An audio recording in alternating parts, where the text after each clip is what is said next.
Bismillahirrahmanirrahim. Assalamualaikum warahmatullahi wabarakatuh.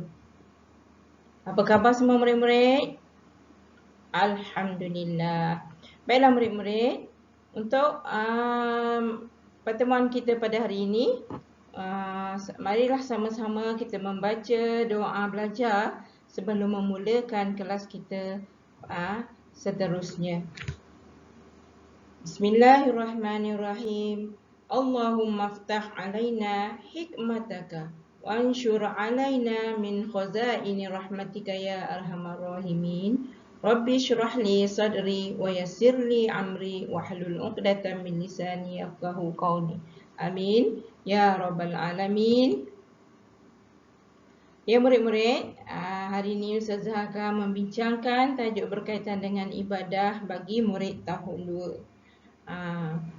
Bila sebut tentang ibadah, kita kena ingat ya, ibadah tajuk ini sangat penting kerana ia akan kita realisasikan dalam kehidupan kita seharian. Jadi tajuk apakah yang Ustazah nak tumpukan pada hari ini? Okey, baiklah murid-murid. Tajuk yang Ustazah akan tumpukan pada hari ini ialah tentang kebersihan. Tajuk di sini Ustazah ambil diriku bersih. Okey, macam mana yang dikatakan ataupun yang akan dimaksudkan dengan diriku bersih ini? Okey, marilah sama-sama kita melihat sebentar lagi. Okey murid-murid. Apa yang Ustazah maksudkan dengan diriku bersih hari ini? Inilah tajuk yang akan kita bincangkan, iaitu tajuk berkaitan dengan beristinja. Beristinja ni sangat penting ya kepada kita semua. Sekiranya kita tidak beristinja, maka segala amal ibadah kita tidak akan diterima. Okey. Sebab beristinja ni membawa ataupun menjadikan kita bersih. Okey, apakah dia beristinja? Apa dia beristinja? Murid-murid perlu tahu apa itu istinja ataupun beristinja. Okey, mari kita lihat sama-sama apa dia beristinja. Tu, murid, lihat ya sebentar lagi. Okey, baiklah murid-murid. Beristinja ini merupakan perbuatan membersihkan kubul dan juga dubur selepas membuang air besar. Ataupun selepas kita membuang air kecil dengan menggunakan alat-alat yang tertentu. Baiklah murid-murid, beristinja ni perlu ada alatnya. Sebab apa? Sebab kita nak membersihkan dua kemaluan kita. Kita nak membersihkan tempat keluarnya najis. Jadi mestilah dengan menggunakan alat-alat yang telah ditentukan. Okey, apa dia alatnya? Okey, kita lihatnya selepas ini. Murid-murid, jom kita melihat apakah dia alat-alat untuk beristinja.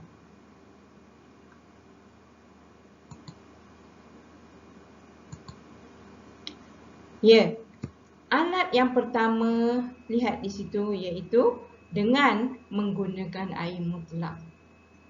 Apa dia air mutlak? Ustazah mengharap semua murid-murid dah faham apa dia air mutlak. Air mutlak yang terdiri daripada air sungai, air mata air, air perigi, air paip, air laut, air hujan, air salji, air embun dan sebagainya kalau ada lagi lah. Yang belum Ustazah sentuh atau belum Ustazah sebut, itu yang termasuk dalam air mutlak. Jadi alat yang paling utama ialah menggunakan air mutlak. Okey?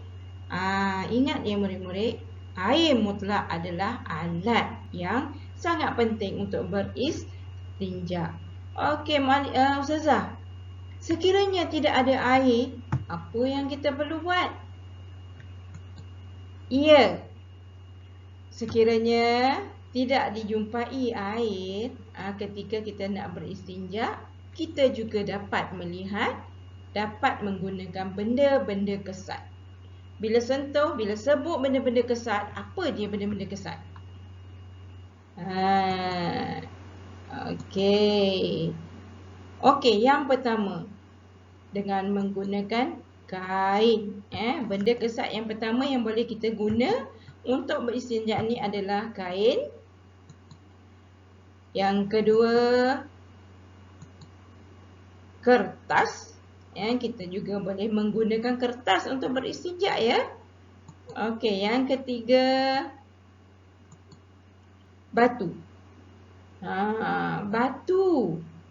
Kita kena ingat batu yang kita dapati di tepi jalan tu boleh kita gunakan untuk beristinja. Selain daripada kain, kertas, kayu dan batu, ada lagi. Apa dia? Ya, tisu. Tisu ni selalu kita jumpa kan? Ya, okey, tisu. Seterusnya, daun kering. Daun kering juga adalah alat yang boleh digunakan untuk beristinja. Dan seterusnya, kulit kayu. Murid-murid perlu ingat Murid-murid perlu ingat kulit kayu juga adalah merupakan benda yang boleh digunakan untuk beristinja.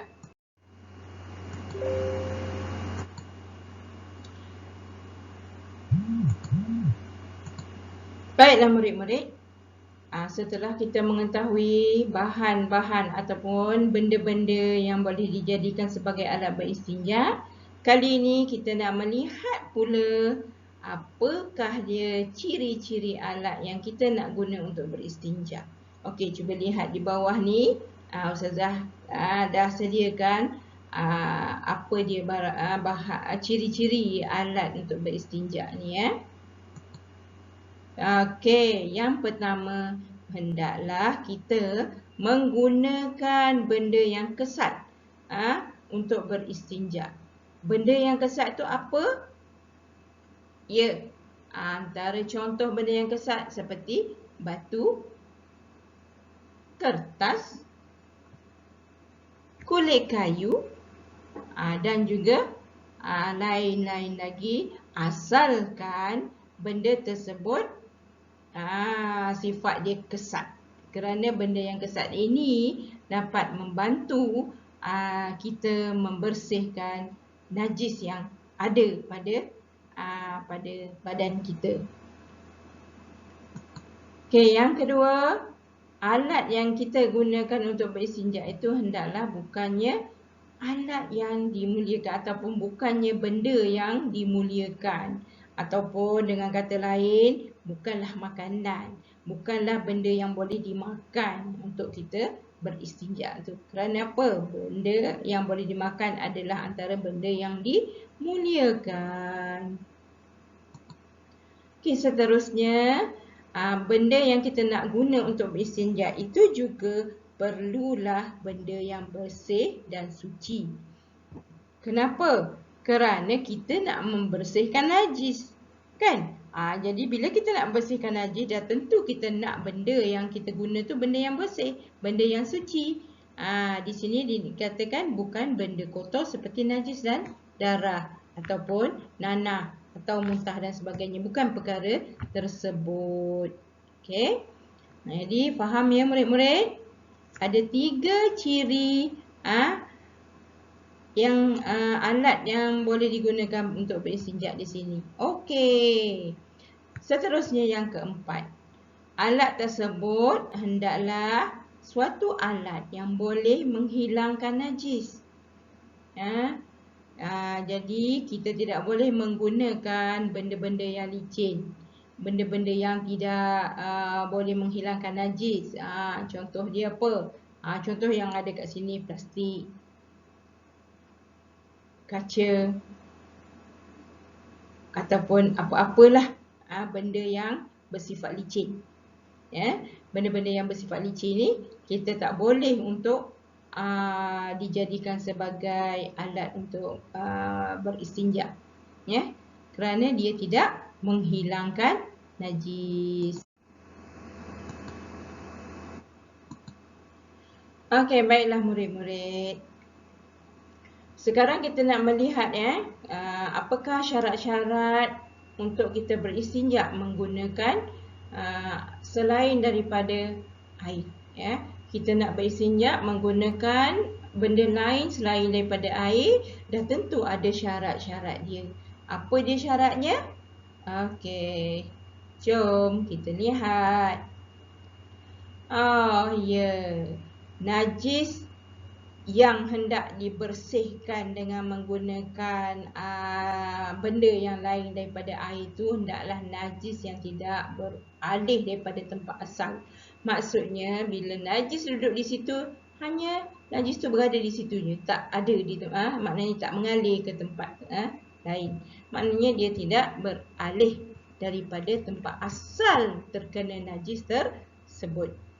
Okey, seterusnya yang kedua, najis yang hendak kita bersihkan ataupun yang hendak kita beristinja dengan benda lain selain daripada air itu hendaklah najis yang masih belum kering. Maknanya najis itu masih basah, tak kering lagi.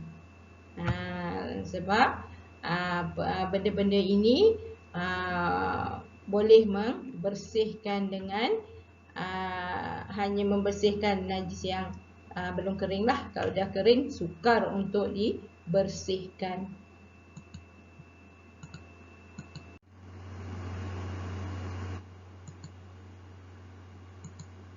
Baiklah murid-murid, seterusnya marilah sama-sama kita melihat bagaimana cara untuk kita beristinja dengan benda lain selain daripada air.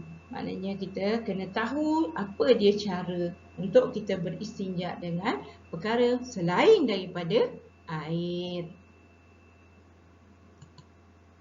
Okey, yang pertama perlu kita buat di sini ialah menyapu kubur dan dubur dengan benda kesat tersebut. Jadi kita gunakan benda kesat tersebut untuk sapu pada kubur ataupun dubur yang ada najis tadi.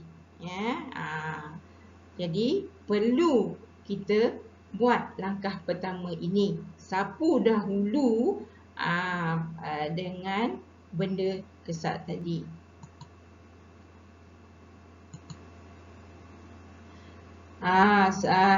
Kita nak kena ingat ya, sapu kubur dan dubur dengan benda kesat tu ada syarat dia. Berapa kali? Sekalikah? 2 kalikah?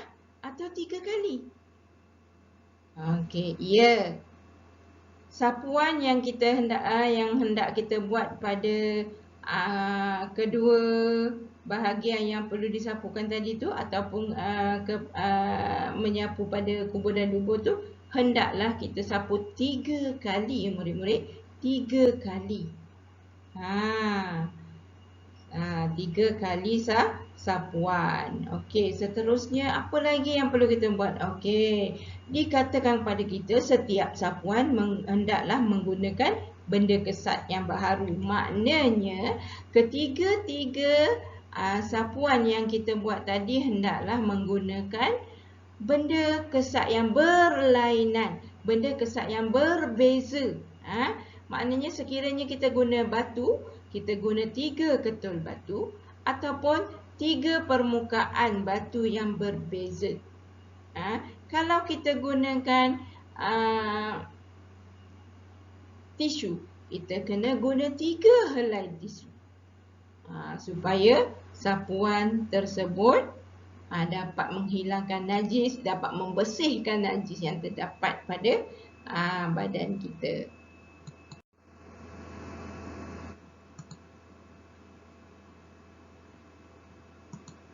Baiklah murid-murid, seterusnya